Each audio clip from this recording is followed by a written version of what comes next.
Bab 2840. Menuju kota api liar.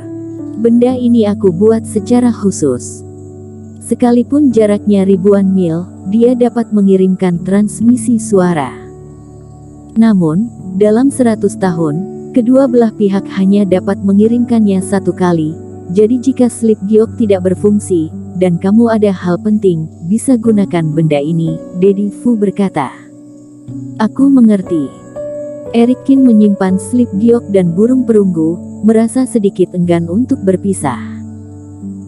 Meski keduanya baru beradaptasi kurang dari sebulan dan belum resmi sebagai guru dan murid, Eric Kin dan Daddy Fu tidak ada bedanya dengan guru dan murid. Terutama, Daddy Fu mengajar dengan sepenuh hati dan tidak menyembunyikan apapun. Ini membuat Eric Kin mengagumi dan menghargainya. Senior Kin, sampai jumpa. Yonardi dan Yulianti pun keluar dan memberi hormat kepada Eric Kin. Yonardi, Yulianti, saling mengenal. Ini adalah beberapa biji roh yang aku siapkan untuk kalian. Semoga kalian lebih mahir dalam pemurnian alat di masa depan. Eric Kin tersenyum dan menyerahkan 2 tas penyimpanan kepada keduanya. Terima kasih, Senior Kin. Mata kedua orang ini berbinar. Biji roh Eric Kin murni dan bebas dari komponen lain. Bahkan Master Guru bilang sangat murni dan merupakan bahan pemurnian alat yang berkualitas tinggi. Tidak diduga, Eric Kin akan meninggalkan beberapa untuk mereka. Setelah itu, Eric Kin kembali memberi hormat kepada Daddy Fu, lalu terbang dan meninggalkan tempat itu. Saat Eric Kin terbang pergi, Yonardi tak sabar membuka tas penyimpanan. Kemudian dia langsung tercengang dan linglung di tempat. Kenapa bocah kamu ini selalu linglung sepanjang hari akhir-akhir ini? Situasi apa ini? Melihat Yonardi linglung setelah melihat tas penyimpanan, Daddy Fu mengerutkan kening. Master Guru, lihat ini dulu. Sambil tersenyum kecut, Yonardi mengeluarkan slip giok dari tas penyimpanan. Setelah Daddy Fu melihatnya, hanya ada satu pesan sederhana di slip giok ini. Ini ditinggalkan oleh Eric Kin, meminta Yonardi menyerahkan biji roh di dalamnya kepada Daddy Fu. Segera mengambil tas penyimpanan dan melirik isi dalamnya. Daddy Fu tampak rumit dan tertegun. Eric tahu jika dia memberiku biji roh secara langsung, aku pasti tidak akan menerimanya, jadi dia memberikannya kepadaku dengan cara seperti ini. Di dalam tas penyimpanan terdapat biji roh yang seperti gunung dan laut, dan juga banyak jenisnya dan sangat kaya. Yang terpenting, masing-masing adalah biji roh tanpa komponen lain. Sepintas, guru murid mereka menempa selama beberapa dekade, itu sepenuhnya cukup. Daddy Fu mengajar metode pemurnian alat, tidak mengharapkan imbalan apapun. Meskipun Eric Kin tidak meninggalkan apapun, Daddy Fu juga tidak akan merasa kecewa. Lagi pula, Eric Kin telah memutuskan untuk pergi, tidak tahu kapan akan bertemu lagi. Membawa begitu banyak biji roh untuk seseorang dengan nilai gunanya kecil, tidak semua orang bisa melakukannya. Tapi Eric Kin tetap memilih untuk melakukannya, dan dengan cara seperti ini, meninggalkan begitu banyak biji roh, menyentuh hati Daddy Fu, dan membuatnya merasa lega. Hal yang paling ditakuti dalam mengajarkan metode atau keterampilan adalah bertemu dengan orang yang tidak berniat baik. Senior, aku akan meneruskan apa yang kamu berikan kepadaku kepada Eric Kin. Aku rasa itu memang sudah benar. Dengan suara angin di samping telinganya, Eric Kin berlari kencang di udara. Iblis Fu, menurutmu, aku tidak meninggalkan ilmu pelatihan campuran kepada murid Master Daddy Fu, apakah tindakan ini benar? Eric Kin juga agak ragu saat ini. Pada saat Bintang Biru, para tetua hitam putih pernah berkata, Sekte Wan Lian telah tiada, tetapi berharap Eric Kin memiliki kesempatan untuk mewariskan Sekte Wan Lian. Hanya saja Eric Kin tidak menemukan calon yang cocok setelah sekian lama datang ke daratan dunia dewa. Murid Master Daddy Fu adalah 3 orang yang paling menyentuh hati Eric Kin. Mereka juga kultivator pemurnian alat yang murni, dan mereka memiliki karakter yang baik. Jika mewariskannya kepada mereka, ini sejalan dengan titah dua tetua berjubah hitam dan putih. Namun pada akhirnya, Erikkin menyerah. Aku pikir kamu melakukan hal yang benar. Iblis Fu menggelengkan kepalanya. Ilmu pelatihan campuran terlalu aneh. Kalau di Bintang Biru, tempat persediaan yang langka, mungkin tidak ada. Tapi di daratan dunia dewa, ada begitu banyak biji roh, efek dari teknik ini terlalu besar. Meskipun murid Master Dedi Fu berwatak baik, tetapi bukan orang yang licik.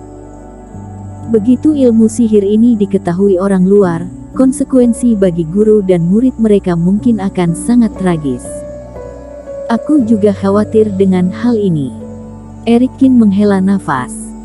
Semakin tinggi tingkat kultivasi, semakin mengerikan perasaan terhadap palu puluhan ribu penempaan. Dapat menguraikan koin roh, memurnikan biji roh, dan bahkan menghilangkan komponen lain pada roh senjata, tanpa melihat batas atasnya. Sekali ilmu sihir ini menyebar, mungkin bukan meninggalkan keuntungan tetapi bahaya bagi para murid Master Dedi Fu. Oleh karena itu, pada akhirnya, Erikkin ragu-ragu cukup lama dan memilih untuk meninggalkan sejumlah besar biji roh daripada meneruskan metode puluhan ribu pemurnian kepada 3 orang. Tunggu waktunya tiba saat kultivasiku kuat, tidak perlu ada kekhawatiran ini lagi. Sambil menghela nafas, Erikkin memanggil kapal terbang cahaya ungu, dan juga menekan masalah ini di dalam hatinya. Setelah terbang di udara selama sehari semalam, dan telah lama jauh dari jangkauan lembah ombak besi, Erikkin mengeluarkan slip giok transmisi suara dan menghubungi Queen Lee. Tempat di mana Queen Lee meninggalkan keduanya untuk bertemu sebelumnya disebut kota api liar. Menurut Erikkin, kota ini terletak di tepi selatan jalur Gunung Sihir, dan merupakan kota kecil yang dekat dengan wilayah kekuasaan klan iblis. Saat ini, dia sudah tidak jauh dari kota api liar. Teman seiman Qin, kamu akhirnya bersedia melakukan transmisi suara. Aku pikir kamu memberi harapan palsu kepadaku, membuatku sedih cukup lama. Saat ini sudah pagi hari, dan matahari terbit. Di ujung slip giok, suara Queen Lee terdengar malas-malasan, seolah-olah baru saja selesai latihan, dan seperti sedang meregangkan pinggangnya. Dan di dalam nadanya, ada sentuhan dendam, seperti seorang istri yang sendirian di kamar kosong. Erikkin mengerutkan kening, Queen Lee benar-benar seperti penyihir. Meskipun hanya satu kalimat, suaranya membawa aura menawan, mudah membuat pikiran kultivator pria melayang. Tapi tentu saja itu sia-sia di depannya. Jika benar-benar begitu cemas, kamu pasti sudah mentransmisi suara kepadaku, tetapi kamu dan aku sudah sepakat untuk menghubungi hari ini, jadi tidak ada yang perlu direlakan atau tidak. Aku sekarang menuju kota api liar, beritahu aku apa yang harus kulakukan selanjutnya. Nada bicara Erikkin datar, tanpa perubahan sedikit pun. Sampai sekarang, dirinya masih tidak tahu bagaimana Queen Lee memintanya untuk mengidentifikasi batu mutiara, dan Erikkin tidak melakukan persiapan apapun. Kamu orangnya sangat membosankan, aku sudah lama tidak melihatmu. Apa mungkin di antara kamu dan aku tidak ada yang perlu dibicarakan selain kerja sama? Queen Lee berkata dengan genit. Misalnya, beritahu aku apa yang kamu lakukan baru-baru ini dan apa yang aku lakukan. Maaf, aku tidak tertarik dengan apa yang kamu lakukan. Seharusnya kamu bisa menebak apa yang aku lakukan, Erikkin langsung berkata. Dan juga teman seiman Lee, aku sarankan kamu untuk menyimpan barang-barangmu. Coba tebak apakah aku memiliki taktik ilusi, yang bisa diteruskan melalui transmisi suara. Nada suara Erikkin agak main-main. Teman seiman, itu hanya lelucon, kenapa menganggapnya serius? Hati Queen Lee menegang, dia dengan cepat terbatuk dan kembali ke cara bicaranya yang normal. Sebelumnya dia menggunakan teknik menggoda, dia dikendalikan oleh Eric Kin, jadi dia tidak berani mencoba lagi.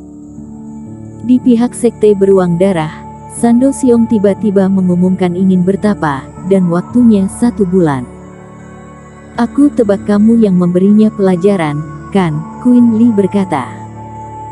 Untuk masalah di pihakku, kamu juga tidak perlu mempersiapkan apapun. Kamu akan tahu setelah kamu tiba di kota api liar. Kota api liar sangat dekat dengan klan iblis. Apa yang kamu ingin aku lakukan pasti ada hubungannya dengan klan iblis, kan? Eric Kin mengerutkan kening ragu-ragu. Bersambung.